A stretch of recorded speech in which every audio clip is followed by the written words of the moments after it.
Welcome back, seekers of clarity and control. This is LordPercy, and today we arrive at the turning point, the three-step method for a successful dopamine detox. If you've been following the series, you already understand what dopamine is, how it traps it, and why a detox could be the reset button your mind desperately needs. But understanding why isn't enough. Today we talk about how.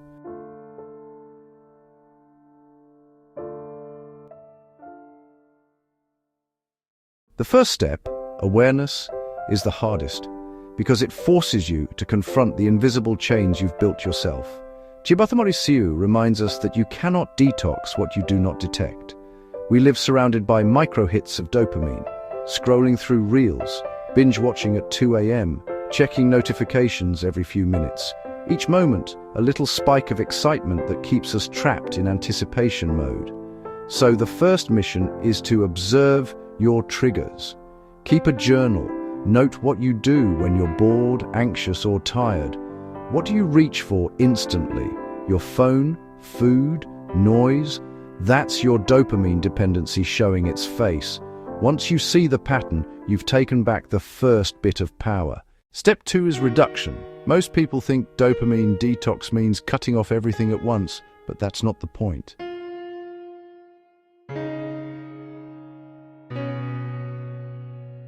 Start small, turn off notifications, set phone-free hours, especially right after waking and before sleeping. Replace high stimulation habits with lower dopamine activities, reading, walking, journaling, or just sitting in silence. At first it'll feel strange to go like silence after a loud concert, but slowly your brain begins to heal. You start enjoying the stillness. This step is not about punishing yourself. It's about teaching your brain to find joy in simplicity again. It's like tuning an instrument that's been playing too loud for too long. Once the noise fades, you'll feel something unusual: emptiness. This is where most people relapse, because silence can feel like loss when you've been addicted to chaos. But Xio says, this is the gateway. This emptiness is not a void. It's space to rebuild, to rediscover the activities that give real satisfaction, not just stimulation. Start creating instead of consuming.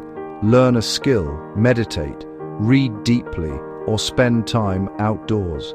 These are the actions that trigger long-term dopamine balance, the kind that fuels growth, not addiction. By the third step, your brain begins to reset its sensitivity. Small joys feel meaningful again. A conversation, a sunset, a simple meal.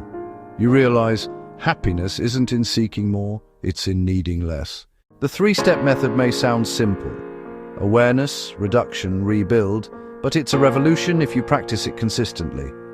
Because dopamine detox is not a one-day cleanse. It's a lifelong shift, from reacting to life to living it consciously. In the next part, we'll go deeper into how to maintain this balance, how to live in a modern world without falling back into the trap. Until then, breathe, be aware, and remember, control of the mind is the highest form of freedom. This is LordPercy, and this was part 4 of Dopamine Detox Team. A 3-step method for a successful detox. Stay conscious, stay powerful.